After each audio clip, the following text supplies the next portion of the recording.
원하는 사람이 다시 있지 아니하리라. 예, 축복합니다. 예, 완전한 예루살렘 이런 성취와 회복을 보면 궁극적으로 요한계시록 마지막에는 새 예루살렘으로 끝나죠. 완전한 성취, 회복이 된다. 특별히 초막절 지키라, 지키지 않는 자를 막 이렇게 심판하시는 모습이 나오잖아요. 초막절, 예수님이 재림과 관련되어 있습니다. 방금 우리가 찬양을 했죠. 우리는 잘 모릅니다. 언제 주님 강림하실지. 축복합니다. 혹 낮에 밤에 몰라요. 다 이렇다 저렇다 해도 우리는 잘 몰라. 요한계시록과 오늘 마태복음 24장 25절, 오늘 스가랴서 오늘 마지막 장 마찬가지입니다. 계속 메시아에 대한 예언, 끝은 종말이다. 종말적 신앙에 대한 얘기를 하고 있습니다. 마지막 때 주님이 어떻게 오신다고요? 오실 때 징조들 가운데 전쟁이 있다.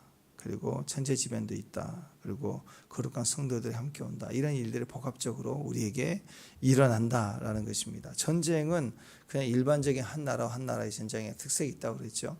한 세력, 한 나라를 두고 모든 주변 나라 한꺼번에 하는 전쟁이다. 그 한 나라는 바로 하나님의 나라이죠. 성도는 어떤 모습이든 사방의 우겨싸움을 당해서 고난을 당하는 전쟁을 치른다. 이런 전쟁, 우리가 싸우는 전쟁이 아니에요. 1대1이 아닌 이런 다수에 대한 싸움, 우리가 이길 전쟁이 아니고 우리가 힘쓸 전쟁이 아니고 하나님의 전쟁이다. 그때는 믿어야 될 때이죠. 찬양해야 될 때예요. 내 수단과 내 방법이 있을수록 더 지는 전쟁입니다.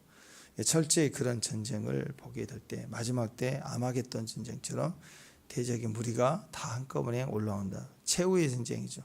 바다의 짐승이 또 땅의 짐승이 모이는 어마어마한 무시한 세력이 오는 그런 전쟁인데 우리가 이길 수 없다. 오직 거룩함으로 이긴다. 자, 또 천재지변이 같이 온다고 그랬지. 2025년 올해 기상이변 정리된 걸 보니까 유럽 사상 최대의 폭염이 있었고 북미도 기록적인 산불 피해. 마르니까 조그만 불에도 또 이렇게 누가 방화를 하지 않아도 실수나 어떤 이유로 불이 나지 않아도요. 너무 말라 있으면 자연 발화도 납니다. 작은 불씨 하나만 어떤 조건만 맞으면 산 전체가 금방 타버리죠. 그 산불 피해가 굉장히 많이 일어났죠. 아시아만 해도 특히 폭우, 폭풍 이런 피해들이 굉장히 많습니다. 오죽하면 작전동에 물이 잠겼을까요? 작전도 못 짜게 그냥 이쪽도. 그러다 보니까 어떤 일이 벌어지냐. 농업 생산성이 저하가 되고 식량 가격이 폭등하기 시작. 물가가 다 올라요. 우리나라뿐만 아니라 지금 다 올랐어요. 물론 우크라이나 전쟁 때부터 시작이 됐다고 하지만 전쟁뿐만 아니라 이런 농경사회 기본적인 곡물 가격이 다 이렇게 농사가 안 되니까 기후가 변화가 되잖아요. 그러니까 엄청 올라가게 됩니다. 생태계도 파괴가 되고 보지 못한 동물이나 짐승들이 출현하고 또는 없어지고 막 이런 일들이 일어나죠. 또 바다의 역습 그럽니다. 바다의 역습, 해수면이 상승하는 거. 2025년 현재 연평균 3.7mm 정도가 항상 해수면이 상승하고 있는데 20세기 후반의 기록에 비하면 지금까지 20cm 올랐대요. 20cm. 근데 20cm가 작아 보이지만 전 세계의 전체 바다의 양이 많았다. 스위스나 이를 보면은 그 만년설처럼 이렇게 산에 눈이 다 내려가지고 관광지 뒤편에 사진 찍으면 항상 눈산이었는데 없는 데가 많아요 지금. 거기도 다 녹아서 내려서 바다로 흘러 들어온다. 그래서 방글라데시, 또 몰디브, 네덜란드, 베니스 이런 데는 물에 지금 잠기고 있어요. 네덜란드 같은 데는 심각해요. 인도네시아, 방글라데시 이런 데는 그 사람 물이 막 나라를 다 잠긴다 그래가지고 지금 난리 나잖아. 이런 이유들도 기상이변을 만들어낼 때 사람이 이 땅에 살 수 있는 날이 많지 않을 수도 있다. 그러면 뭐 주님 나라에 임하시는 거죠. 그렇게 볼 수 있습니다. 또 이제 전쟁이나 기상이변 외에 또 한 가지 우리 안에 키가 되는 게 우리에게 있는 사인 중에 하나가 거룩한 성도들이 함께 온다. 어제 5절에 보면은요. 14장 5절에 보면 그때 너희는 나의 하나님 여호와께서 임하실 것이요 모든 거룩한 자들이 주와 함께한다. 그러니까 주님이 재림하실 때 예수님만 오시는 게 아니라 모든 거룩한 자들이 함께 우리에게 오신대요. 영접하는 일들이 일어난다. 여호와께서 임하시는 것은 그의 백성들과 함께 하심으로 나타난다라는 거예요. 함께 하심으로 나타난다. 여기서 모든 거룩한 자들은요, 천군 천사들을 의미하기도 하는데요, 천군 천사들만이 아니라 이 땅에 하나님과 함께하고 있다가 천국으로 올라갔던 모든 성도들까지 다 포함을 합니다. 그러니까 재림 때 우리만 공중에 떠서 주님을 영접하고 막 그런 것만 있는 게 아니라, 예수님이 이 땅에 올 때 그냥 선호공처럼 구름 타고 혼자 오시는 게 아니고 모든 천군 천사들이 같이 움직이고, 거기에 천군 천사들만이 아니라 거룩한 자들, 이 땅에 살다가 하늘로 올라간 모든 성도들도 다 같이 임하시는 거예요. 이 땅에 주님과 함께. 그죠? 가족이죠. 한 나라, 주의 나라가 된 모든 모습이 우리 안에 온다. 콜 카도심, 거룩함이죠. 콜 카도심 이렇게 나와 있는데, 타락하지 않는 모든 영적 존재들, 천군 천사들, 이미 구원받은 주님과 함께하는 백성들 다 오는 거예요. 다. 데살로니가전서 4장 16절 17절 보면, 주께서 호령과 천사장의 소리와 하나님의 나팔로 친히 하늘로부터 강림하시리니 그리스도 안에 죽은 자들이 먼저 일어나고, 이미 죽었던 자들이 일어나고, 주님만 오시는 게 아니라 그런 일들이 일어나요. 그 후에 우리 살아남은 자도 저와 함께 구름 속으로 끌려 올려가 공중에서 주를 영접하게 하시리니 그리하여 우리가 항상 주와 함께 있으리라. 마지막 때 주와 함께 우리가 있는데, 그 모습에는 천군 천사뿐만 아니라 이미 주의 나라에 갔던 모든 주의 거룩함을 입은 자들이 함께 오고, 또 죽은 자들도 부활의 영광이 있고, 우리도 역시 마찬가지. 이 땅에 있는 자들도 그냥 우리 이름을 나팔 불 때 올라가서 영접하고, 음식점 앞에 가가지고 음식을 기다리는데, 우리 40분 50분 기다리는데 날씨는 덥고 막 힘든데 간절한 거 딱 하나예요. 이름을 호명하는 거. 이름만 호명되면 그것만 불러주면 좋겠는데, 막 덥고 난리예요. 막 기다리고, 그날따라 사람이 많고 말도 많고, 어떤 사람은 또 내 말이 맞다고 그러고, 거기 무슨 쓰레기를 더미를 갖다 놨다고 난리인데, 보니까 펠렛 주머니인데, 그러니까 다 그런 줄 알고 보는데 또 진실은 그게 아니거든요. 마지막 때 마찬가지. 소문과 소문은요, 막 아닌데 그럴듯한 얘기하면 맞다 하고 막 일어나고 막 그렇다고, 그런 일들이 일어난다. 어쨌든 제일 가치는 뭐냐? 호명하는 거, 내 이름을 불러주는 거. 마지막 때 주님 오시면 우리가 이름이 기록된 자들은 올라갈 거예요. 촤 할렐루야 영접하게 돼요. 그때 주님만 만나는 게 아니에요. 하나님 나라가 임하시는 거예요. 주님도 만나고, 그동안에 주님과 함께했던 많은 영광을 입은 거룩하게 믿음의 선진들도 오고, 그 다음에 우리 주변에 이미 천국 갔던 사랑하는 사람들도 다 그때 같이 만나게 될 거예요. 그때 그리워. 나이가 들어서는 가끔씩 보고 싶은 사람들이 있어요. 저도 개인적으로 하나님 나라에 먼저 가셨던 분들이 생각이 날 때가 있습니다. 우리 할머니, 내 주를 가까이 하면서 계속 이렇게 집에서도 늘 우리 집에 오시면 기도하셨던 우리 할머니, 내 주를 가까이. 그 항상 그게 남아요. 우리 할머니 마지막 신앙 고백하시며 올라갔던 우리 아버지. 그래서 개인적으로 다 보고 싶어요. 제가 8살 때 국민학교 입학하고 그럴 때, 그때 꼭 토요일날 오후마다 요절 암성구절 이렇게 해갖고 갖고 와서 전해주셨던 주일학교 선생님, 또 축구선수가 꿈이었던 우리 동수 죽었어요. 또 제 전수화 때 우리 영현이 열심히 잘 따르고 공부도 잘했더니 나중에 몇 년 지나서 보니까 갑자기 병이 들어서 죽었다, 그런 얘기를 들었는데, 나름 그 이미지, 은혜 아래 머물렀던 사람들 벌써 주변에 많이 주의 나라에 가 있습니다. 그때 우리 주변에 그렇게 했던 믿음의 동지들 다 다시 보게 되는 거예요. 모든 아쉬움 하나 없이 다 회복되고 기쁘게 맞이하게 하신다라는 거. 그때 마지막 때 일어날 일들. 그러니까 종말은 맨날 우리 괴롭히고 우리가 망하고 환난 당하고 못 살겠고 주여 살려주세요 이렇게 해서 천국 가는 그런 모습이 아니라, 우리는 심판 속에 있지만 심판의 대위험과 두려움을 통과해 가지만 우리는 더 모든 거 아쉬움 하나 없이 다 주 안에서 회복이 되고 만나고 그 주의 나라에 우리가 참여하게 된다라는 것입니다. 그러니까 기억해야 돼요. 주님이 마지막 때 이 초막절을 지키지 않은 자는 그랬죠. 초막절을 지켜라 얘기하잖아요. 그 안에 영광이 있다는 걸 얘기하고 마지막 우리에게 얘기를 하잖아요. 왜 주님의 재림이 중요한가? 주님의 재림 신앙이 중요한가? 딱 이유는 그거예요. 딱 오늘 9절에 나와요. 9절. 자, 어제 9절 한번 읽어보세요. 어제 9절. 시작. 여호와께서 천하의 왕이 되시리니 그날에는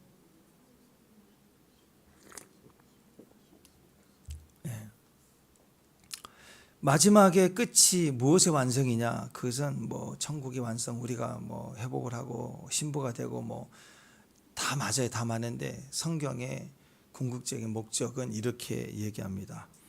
하이라이트는 뭐냐? 왕의 왕, 그분의 왕 되심이 이루어지는 거예요.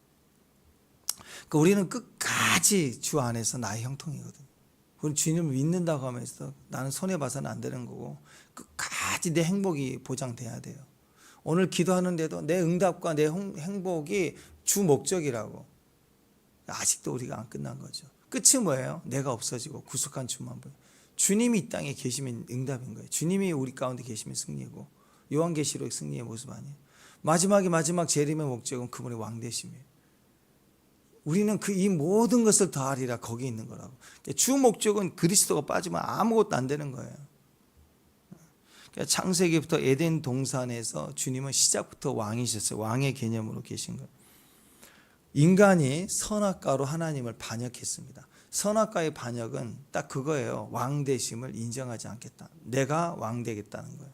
내가 판단하겠다는 거. 거기서부터 시작되는 거예요. 반역은 행동을 해야 되는 게 아니라 이미 그 마음속에 들어오는 마음이 반역인 거예요. 내가 왕 되겠다. 내 뜻대로 하겠다. 거기서부터 갈등이 시작됩니다. 하나님의 왕 되심의 거절, 그리고 나의 왕됨을 인정, 주장하는 거예요.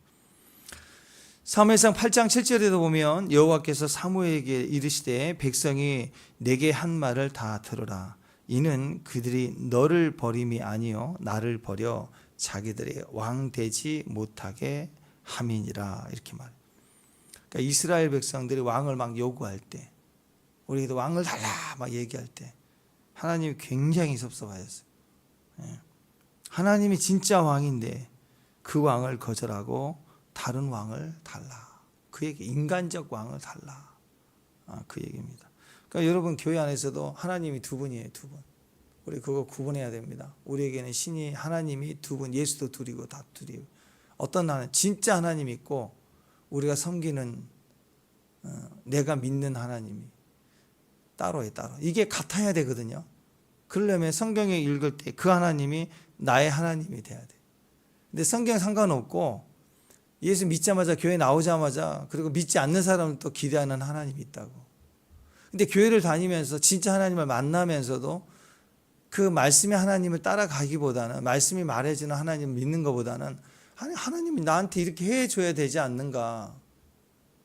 내가 생각한 하나님은 항상 위대해야 되는 거예요. 더 높아야 되고 나에게 이렇게 시간을 줘야 되고 역사해 주셔야 되고 때로는 성경에 어떤 하나님은 싫은 거예요. 하나님이 성경의 하나님이라면 성경의 모든 말씀이 하나님이면 모든 말씀을 영접해야 되잖아요. 근데 영접하기 싫어해요. 부딪히는 말씀들은 안 들으려고 해요. 그냥 내가 믿는 하나님으로 밀어붙이게 있는 거예요. 기도해서 세게 해서 특별한 방법, 은사운동에서 뭔가 이뤄내면 되는 식인 거예요. 근데 때로는 그게 진짜 하나님과 전혀 상관없고 하나님이 아닌 하나님을 붙들고 있는 우상숭배일 수 있다는 거예요. 그러니까 백성들이 하나님께 막 요구할 때 왕을 요구해. 안에 하나님이 왕이신다는 것은 우주 천지를 창조하신 왕이신 하나님뿐만 온 우주를 다스리신 그 하나님이 우리 일상의 삶, 우리 일상 영적 삶뿐만 아니라 우리 일상의 삶에서도 왕이 되시기를 원하시는 건데 우리는 주일날 한번 예배드리는 신앙의 대상으로서 하나님만 인정하고 삶 속의 내 형통은 내가 선택하고 싶은 거예요. 하나님 나한테 이렇게 해주셔야 되는 거라고. 우리 영역, 이 영역 안에서는 내가 원하는 걸 해주셔야 되는 거 아니에요. 그런 식 아닙니까? 자, 그렇기 때문에 주님의 왕되심을 내가 인정하는 삶, 그게 일상에서 주님의 왕되심을 고백하는 삶, 그걸 우리식으로 표현하면 월십이라고 합니다. 예배라고 하는 거예요. 예배는 나를 희생 제물 삼아, 원래 짐승을 죽이는 건 짐승이 아니라 나를 죽여야 되는데 나 대신 짐승에게 안수해서 짐승을 잡아 드리는 거. 그러니까 예배를 드릴 때마다 내가 죽는 거라고, 내가 끊어져 죽는 거라고. 예배자들이 꿈꿀 때, 환상을 볼 때 나타나는 것 중에 하나가 장례를 치르거나 무덤을 봤는데 자기 얼굴을 확인하고, 자기가 장례 치르는 꿈이나 막 이런 걸 볼 때가 있어요. 많이 그런 얘기를 해요. 목사님 이상한 꿈 꿨어요. 장례를 치고 상여상이 지나가는데 봤더니 내 얼굴이에요. 막 이런 얘기를 해요. 그게 슬픈 일이 아니라 기쁜 일이에요. 드디어 네가 죽었구나. 네 자가 죽어가는구나.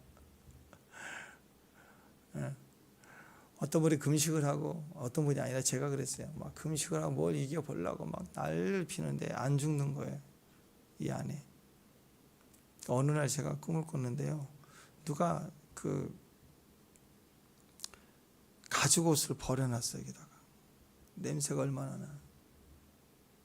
그래서 아주 냄새나는 가죽옷을, 그 가죽옷 큰 자켓 같은 건 물 묻으면 엄청 무겁거든요. 물 적셔지면. 근데 그걸 버리려고 들고 누가 이걸 버렸어. 그래서 이걸 들고 가려고 끙끙대고 나가는데 그 가죽 옷이 끝부분에 머리가 있는데 내 얼굴인 거예요. 그렇다고 우리가 주 안에 있으면 장사를 지내든 어떤 모습이든 막 자아와 싸움을 하고 금식할 때 안 죽어요. 시퍼렇게 살아있고 또 올라가 있고 반복적으로 행동하고 막 이런 일들이 일어나다가 이게 주님 앞에서 죽으면요, 아무 껍질 하나 나가는 거예요. 아무것도 아닌 거 벗겨지는 거예요. 또 나가고 또 새로워지고. 그러니까 여러분, 집에 있는 옷을 막 다 영적으로 다 끌고 다 처리하든지, 막 이렇게 가죽옷이 있든지 쓰레기로 처리되든지, 나의 세간살이가 다 이사가든지, 뭐 그런 것들 있잖아. 또 장례를 치는 무덤에 땅을 파서 다 묻든지. 근데 그게 나예요. 그럴 때 우리는 진짜 예배에 대한 회복이 일어날 때입니다. 예배가 시작이 되면 나는 끝장나는 거예요. 내가 죽어야 예배가 되는 거예요. 첫 번째는 항상 제단을 쌓고 예배하는 거예요. 하나님의 왕되심을 확인하는 방법. 진짜 내 삶에 하나님은 나의 왕이 되신가를 확인하는 방법. 당신의 삶의 왕은 하나님이십니까? 그러면 다 아멘. 그렇죠. 다 아멘. 근데 그건 우리 느낌이고, 객관적으로 자기를 확인해 볼 수 있는 최고의 방법은 그거예요. 예배에 대한 태도예요. 예배자가 있다. 예배다. 내 안에 왕되심을 확인하는 방법은 예배입니다. 이 땅에서 하나님의 왕되심을 확인하는 방법은 예배입니다. 주님이 왕되심이 인정되는 사람이 제일 쉬운 게 예배예요. 주님이 왕이 된 사람들에게 제일 쉬운 게 예배. 언제든지 예배하자 그러면 즉각 움직여집니다. 왜? 내가 죽었기 때문에. 그래서 예배가 불편해질 때, 예배가 힘들 때 생각해 보세요. 시간이나 상황이나 뭐 어떤 이유, 마음의 불편함이나 다 그게 뭐예요? 다. 왜 예배가, 똑같은 예배가 힘들까요? 내가 있어서 그래. 내가 왕인, 내 판단, 내 생각이 있을 때라고. 예외 없어요. 그게 영적 부담이든 심리적 부담이든 상황적 이유가 되든 일단 내가 살아나면 예배는 되게 힘들어지고 불편해져요. 근데 내가 죽으면 언제든지 예배는 쉬워집니다. 가정 예배든 교회 예배든. 왜? 내가 죽으면 하나님만 보여요. 내가 살면 사람이 의식되는 거예요. 그걸 반영을 해서 예배가 힘들어지는 거예요. 자기 자신이 왕됨이 있어요. 내 안에 판단이 있어요. 그러니까 그것을 내려놔야 되는데 사람들은 그거 가지고 사역하기를 원한다고. 그거 가지고 봉사하기를 원한다고. 그러니까 다 되는데 내가 시퍼렇게 살아있으면 일이 더 잘 될 수도 있습니다. 축복합니다. 기억해야 돼요. 내가 내 이름이 알려지고 내가 헌신하는 게 보여질 때는 그 열심은 누구도 못 막아요. 막 엄청나게 열심을 낼 수 있어요. 더 내가 기도하며 하는 사람보다, 어떤 사람은 기도하고 일을 할 때보다 자기를 이렇게 직분을 주고 뭘 하게 할 때는 엄청 열심히 해요. 이런 사람의 특징들이 다른 사람이 다음 임원이 세워지고 무슨 직분이 세워지고 이번에는 빠지게 되면 안 해버려요. 아예 안 나타나 버려요. 왜 그럴까요? 그것은 다 자기 일이, 자기 왕대심이 있는 거라고. 업다운이 심하는 거예요. 근데 교회 보면은 항상 있는 사람이 있죠. 주방에 가면 항상 순서도 아니게 있는 사람. 똑같아요. 교회는 항상 시간 나면 와서 이 모양 저 모양 섬기는 사람. 자기가 순서를 맞든 안 맞든 하는 사람. 그걸 보면 하나님 관계가 어떤 것인가 그걸 볼 수가 있는 거예요. 참된 예배는 100% 내가 죽어가는 거예요. 그래야 예배가 쉬워지는 거죠. 하나님만이 왕이십니다. 그게 선언되는 겁니다.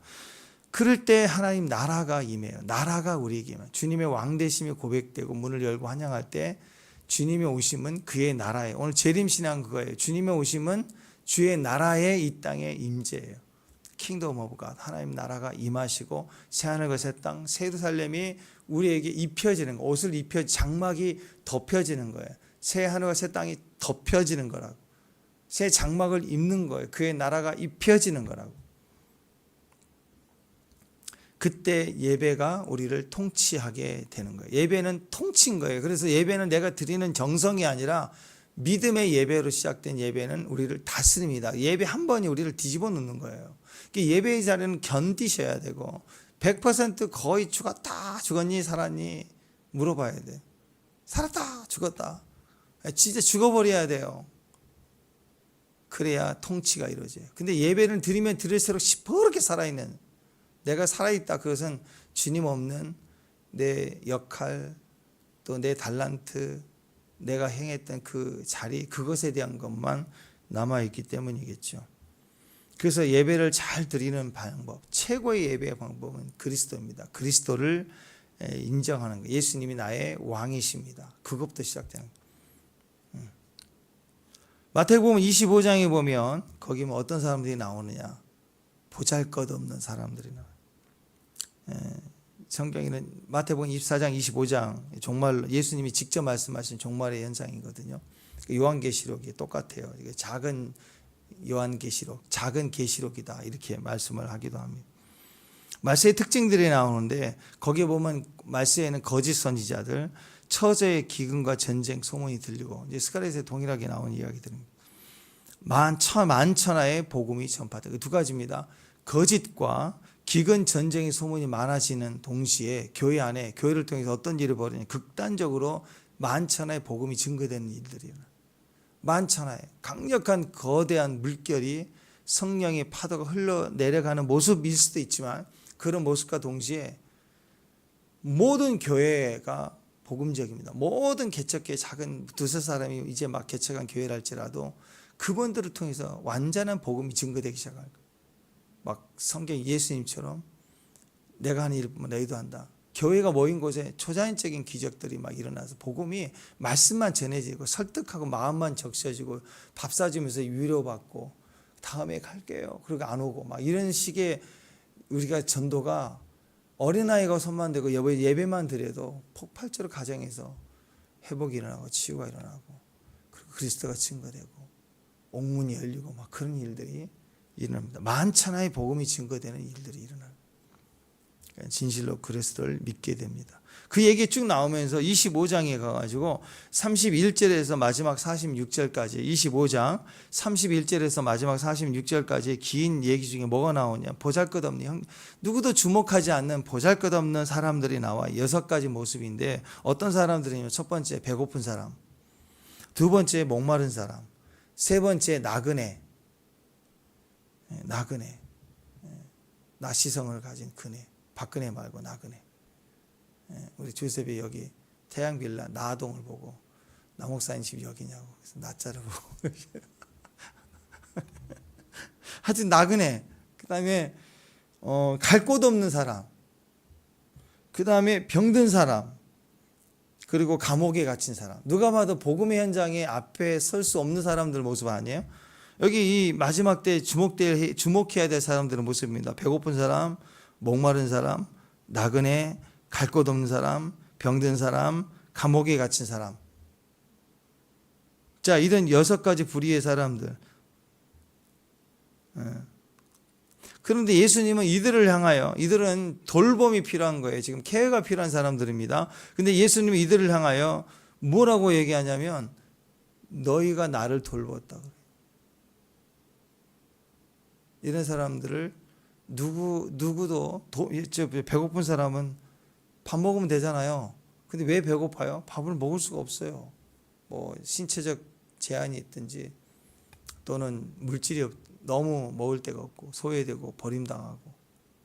그러니까 뭐 배고픈 사람은 밥을 먹어야 되는데 밥을 못 먹으니까 계속 배고프잖아. 그 얘기는 도움이 필요해요. 그러니까 이런 사람 주변에는 반드시 누가 있느냐? 돕는 자가 있다고. 배고픈 사람을. 목마른 자들, 물 먹으면 되잖아요. 근데 물도 못 먹어. 물이 필요한 사람들. 그러니까 누가 너무 불쌍한 거예요. 그래서 물을 먹여주는 거예요. 자, 여러분 가족이나 주변의 친구나 아니면 지금 목말라 거의 쓰러져 죽어가는 사람이 여기 있어요. 이렇게 죽어가는 사람. 그러면 당장 물을 먹여야 되잖아요. 그죠? 물을 지금 내가 그걸 발견하는 순간 이 사람에게 물을 떠줘서 먹여주는 일을 해야 돼요, 안 해야 돼요? 그게 우선 아니에요? 그죠? 내가 지금 결혼하는 날에, 장가가는 날에 결혼식장에 차가 움직이는데 그 앞에서 사람이 쓰러져서 목말라고 해서 나 결혼식 가야 되니까 다른 사람 하겠지 하고 가면 돼야 안 돼요? 사람이 목말라 죽으려면 돌봐야죠. 나라 공사나 된다, 강화문에 모여라, 그럴 것 같아. 가려고 하는데 목말라 쓰러져 죽으려고 돌볼 사람이 필요해요. 갈 수 있어요, 없어요? 못 가요.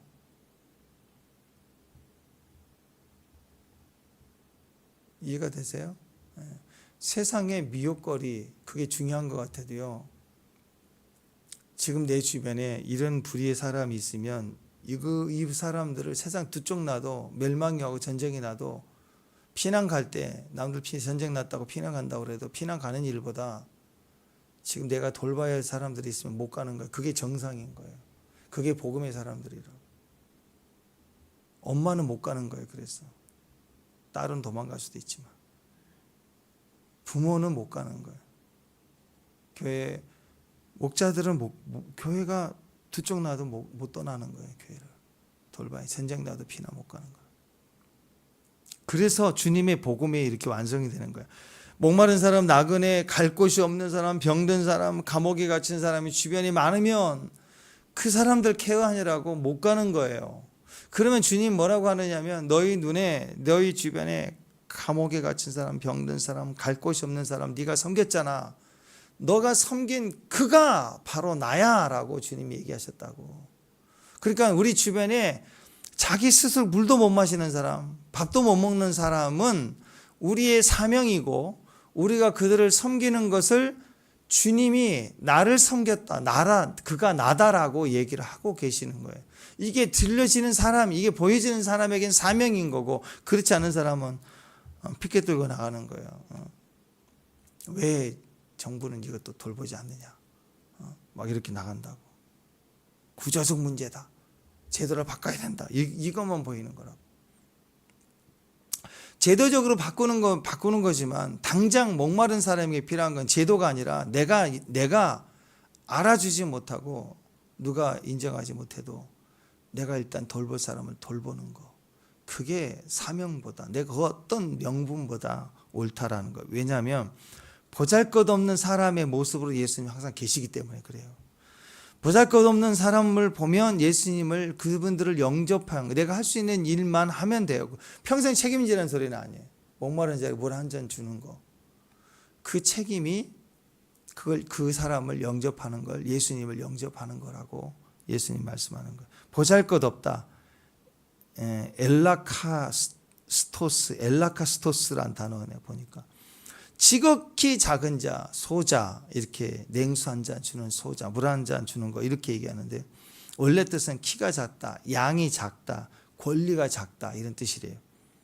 그러니까 보잘것없는 거예요. 그냥 무시해도 되는 그런 사람들. 근데 그 보잘것없는 사람이 예수님의 모습이고 그를 섬기는 것이 예수님을 영접하는 거라고 얘기를 하고 있어요.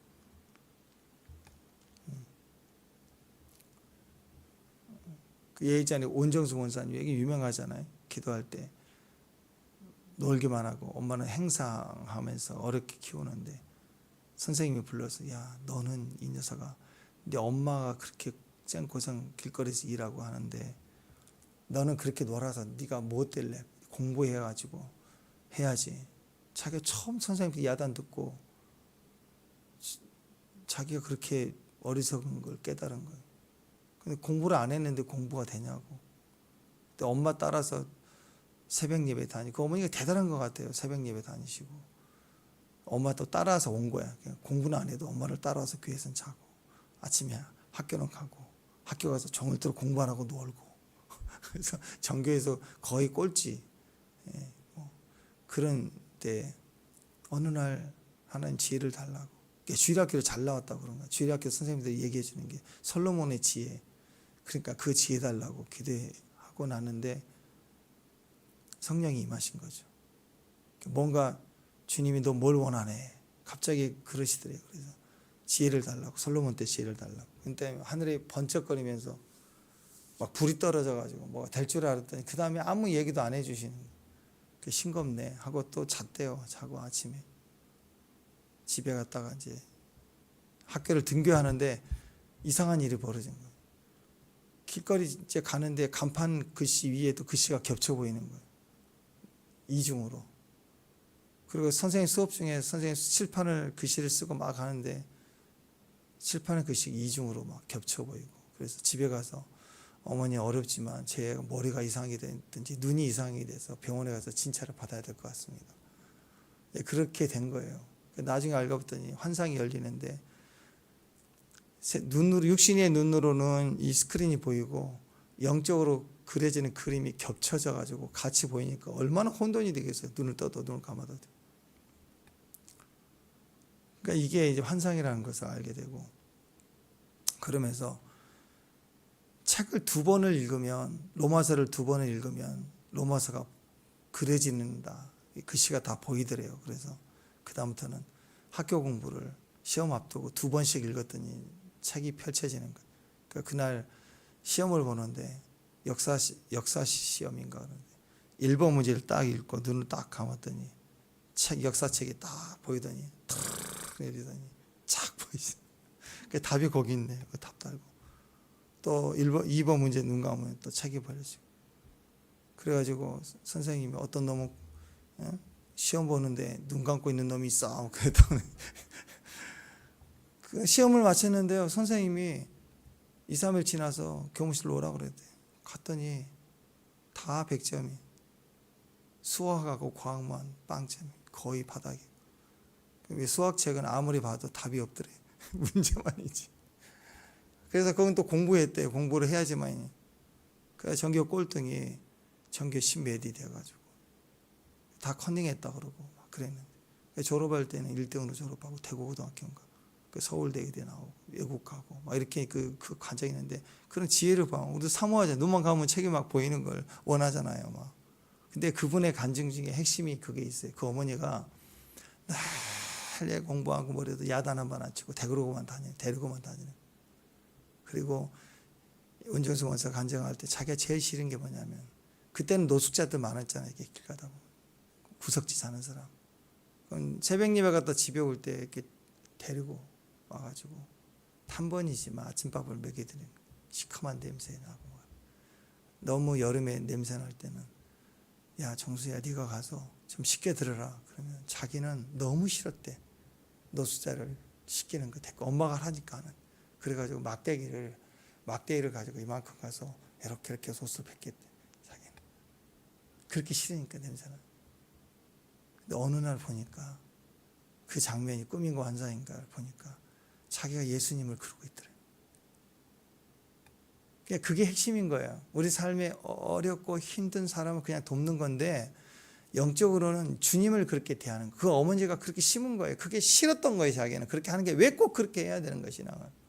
근데 바보처럼 순종해 가면 그거를 겉에서라도 같이 동참하고 이렇게 하니 우리가 뭐 별거 있나요? 우리가 영적 싸움에서 이기는 방법이 뭐가 있어요? 예수님이 싸우는 거고 우리는 그 옷자락만 폰만 잡아도 우리가 이기는 걸로 봐주잖아요. 우리가 뭐 힘이 있어서 이기나요?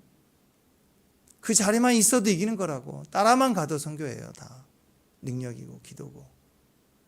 뭐 기도 자리에 앉아서 엄청나게 외쳐야 되나요? 여기 앉아 있는 것만 해도 엄청난 기도를 하고 가는 거라고. 왜? 그 마음 중심이 중요한 거예요. 항상 영적 거장들의 역사적 이유 중에 그가 기도를 막 세게 하고 무슨 집회 때 뭐 엄청난 불을 받아서가 아니라 삶의 베이스가 뭐냐면 이렇게 정말 보잘것없는 사람들에 대한 태도와 중심에서 힐링이 치유가 일어나요. 본인도 치유되고 막 부딪혀오는 그게 나중에 예수님 모습으로 바뀌어지는 거예요. 이 반대의 모습이 사도 바울 아니에요? 그 보잘것없는 저 예수쟁이들, 저 나쁜 놈들, 하나님의 말씀 왜곡하는 저 이단들, 저것들 박살을 내고 지워버려야 된다고 막 사도 바울의 혈기를 막 부리고 그렇게 폭력을 행했던 자가 나중에 주님 뭐라고 그래요? 네가 핍박하는 예수다 그러잖아요. 그 사람들을 괴롭힌 걸 주님을 위해서 했지만 사람들을 폭력했을 때 예수님은 그 사람들이 나다. 왜 나를 아프게 하느냐. 그러지 않습니까? 똑같은 거예요. 정리하면 주님이 이 마지막 때에 올 때 우리에게 최고의 가치를 두는 건 예배입니다. 예배를 통해서 내가 죽는 거고 주님의 왕되심이 표현돼요. 두 번째, 영적인 것만 아니라 삶 속에는 뭐가 필요하냐. 보잘것없는 주변의 사람을 섬기는 제일 무시하고 어리석어 보이고 판단되는 사람을 섬기는 게 왕의 일이에요. 그렇잖아요. 왕은 무슨 일을 해요? 이 땅에 왕이 생겼어요. 왕이. 내가 왕이다 그랬어요. 이 땅에 모든 권력을 다 줬어요. 모든 힘을 다 줬어요. 그게 왕이에요. 왕이 된 다음부터 이제 내가 나를 높여요. 그건 의미가 없죠. 이 땅에서 이미 가장 높은 자가 됐는데 자기를 높이는 일만 계속해. 맨날 파티만 하고 그건 바보죠. 왕이 아니에요. 그건 폭군이지. 진짜 왕은 뭐예요? 그 권력을 가지고 한 사람이라도 백성을 더 소유된 사람이라도 그 힘을 쓸 수 있어야 진짜 왕 아니에요? 그러니까 왕의 일을 한다는 것은요. 하나님 나라의 왕이 되고 왕의 노릇을 하는 일은 우리가 권세와 능력을 받아서 나를 더 높이는 일을 한 게 아니라 예수님이 하시는 가장 왕이신 그분의 왕의 일은 가장 소외되고 보잘것없는 사람을 섬기는 일이니 우리가 그 일을 행할 때 권세와 능력과 기도를 통해서 그들을 섬기는 것이 곧 그게 왕의 일이라는 거예요. 그게 우리의 축복이라는 거예요. 마태복음 25장 35절부터 45절까지 쭉 한번 이따 한번 읽어보시기 바랍니다. 예배를 통해 주님을 만나야 되고 보잘것없는 사람들을 통해서 주님을 미리 영접하고 섬기는 게 우리 인생 이야기입니다. 공의와 사랑. 억울한 자가 없게 하라. 가난한 자가 없게 하라. 재밌습니다. 성 프란체스코 성자라고 얘기를 하잖아요. 그 일화 중에 굉장한 일들 많죠. 막 산에 가면 새들이 주변에 몰려들고 새들과 얘기를 하고 무슨 대화를 했는지 모르지만 하여튼 그가 얘기를 하면 새들이 몰려드는데 그래서 새들과 대화했다. 신기한 많은 일들이 있잖아요. 그분이 원래는 부잣집 아들이에요. 부잣집 아들인데 말을 타고 마차를 타고 가는데 지나가는데 나병 환자가 쓰러져 있는 거예요. 그 당시에는 그런 일들이 많잖아요. 부잣들은 귀족들은 쳐다보지도 않고 가잖아요. 근데 너무 불쌍하니까 마음이 아파서 가다가 마차를 세우고 뛰어내려서 달려가서 그 사람을 안았어요. 내가 나병 환자 같은 놈인데 하나님 나를 이렇게 구원해 주는데 이 사람을 보니까 자기를 보는 것 같아요. 그래서 그 사람을 안아주면서 그 사람을 끌어안으면서 그 사람 얼굴을 나병 환자의 얼굴을 보는데 지금은 이제 그렇지 않죠. 옛날에 나병 환자는 옮긴다고 막 그래서 싫어했잖아요. 옮겨지는 병이 아닌데도 다 멀리하고. 근데 그 사람의 옷을 이렇게 안고 얼굴을 보는데 그분이 얼굴이 예수님으로 바뀌는 거죠. 그의 일화에 꿈이 아니라 환상이 아니라 실제로. 그때 그의 영적인 영성의 변화가 크게 일어납니다. 그 다음부터 이분이. 이런 일들이 간간히 있는 거예요. 또 그 전설 중에 하나이죠. 로마 군인 마틴이라는 사람. 추운 날 너무너무 떨고 죽어가는 그 길거리에서 죽어가는 거지를 봐요. 거지를. 옛날에는 옷이 되게 비쌌습니다. 옷은 패션이 아니었어요. 그때는 생존이었습니다. 너무 추우니까.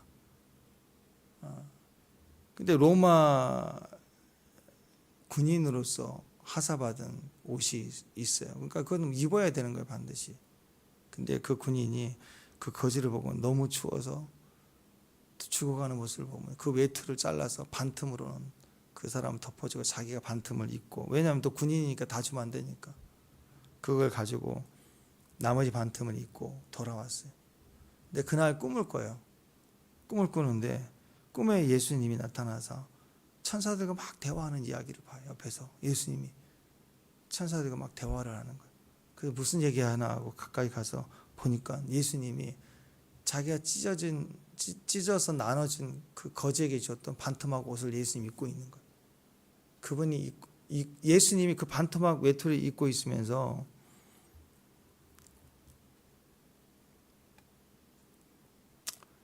천사들이 뭐라고, 예수님 이 천국에 이렇게 아름다운 옷이 너무너무 많은데 왜 이 찢어진 옷을 입고 계시나요? 하고 천사들이 막 물어보는 거예요. 그랬더니 예수님이 이거 내가 제일 사랑하는 마틴, 내 친구 마틴이 나에게 준 거야.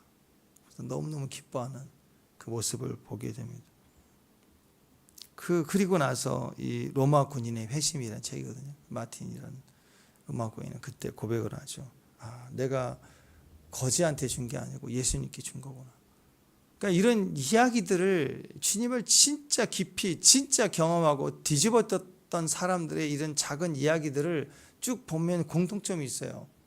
이 소자에게 한 게 나에게 한 거다. 지금 이 원리를 항상 가지고 말씀하고 있다고. 종말에 이 두 가지가 필요합니다. 종말은 어렵잖아요. 환란이 있다고 그러잖아요. 기근이 있다고 하잖아요. 진짜 목마른 사람, 물 한 잔 없는 사람이 있을 거라고. 우리는 그래도 물이라고 주님 목마르지 않게 하시고 입에 풀칠하게 하시는 환란의 때에도 하나님 그렇게 해 나가실 거예요. 그럴 때 두 가지 기억하세요. 오늘 스가랴에서 마치면서 예배, 그분의 왕되심을 끝까지 외치고 섬기는 거. 두 번째, 나보다 더 주변에 못한 자가 반드시 있어요. 그들 보잘것없는 사람을 내가 섬기는 게 예수님께 한 거예요. 그러니까 예배 현장을 예배 안에, 교회 안에서 화려한 성과 찬양으로만 하는 게 아니라 삶의 예배 현장에 가장 보잘것없는 사람, 앞으로 볼 필요도 없는 사람 같아 보이는 사람들에게도 한 게 예수님께 한 거라고. 자, 이 모습으로 스가랴서는 마치게 됩니다. 예배가 중요한 거, 보잘것없는 사람이 중요하고 똑같아요. 예배가 중요합니다. 예배가 중요하다는 건 내 예배 행위가 아니라 주님이 중요하니까, 주님이 계시니까 예배가 중요한 거고, 주님이 계시니까 보잘것없는 사람의 섬김이 주님을 섬기는 것으로 보신다라는 그 말 한마디, 섬김 하나가 주님을 섬김과 연결이 된다는 것을 기억하시고 우리를 주님을 기다리는 신앙, 주님이 다시 오시는 믿음의 신앙이 되게 하는 것, 그게 우리의 신앙이 마지막 때 종말의 신앙이라고 저는 믿습니다. 오늘 그 믿음의 자리에 서 있기를 주님의 이름으로 축원합니다. 기도하겠습니다. 하나님, 모든 약속은 반드시 이루어지는데 주의 나라가 이 땅에 임하심을 저희가 믿습니다. 그 초막절에 장막절에 참여하는 귀한 종들 되게 하옵소서. 주님만이 왕이시고 또 우리 예배를 받아 주옵소서. 또 우리 삶에 보잘것없는 사람을 영접함으로 주님을 영접하고 주님께 함께 서가는 귀한 믿음의 종들 되기도록 주께서 은혜를 더하여 주옵소서. 예수님의 이름으로 기도합니다.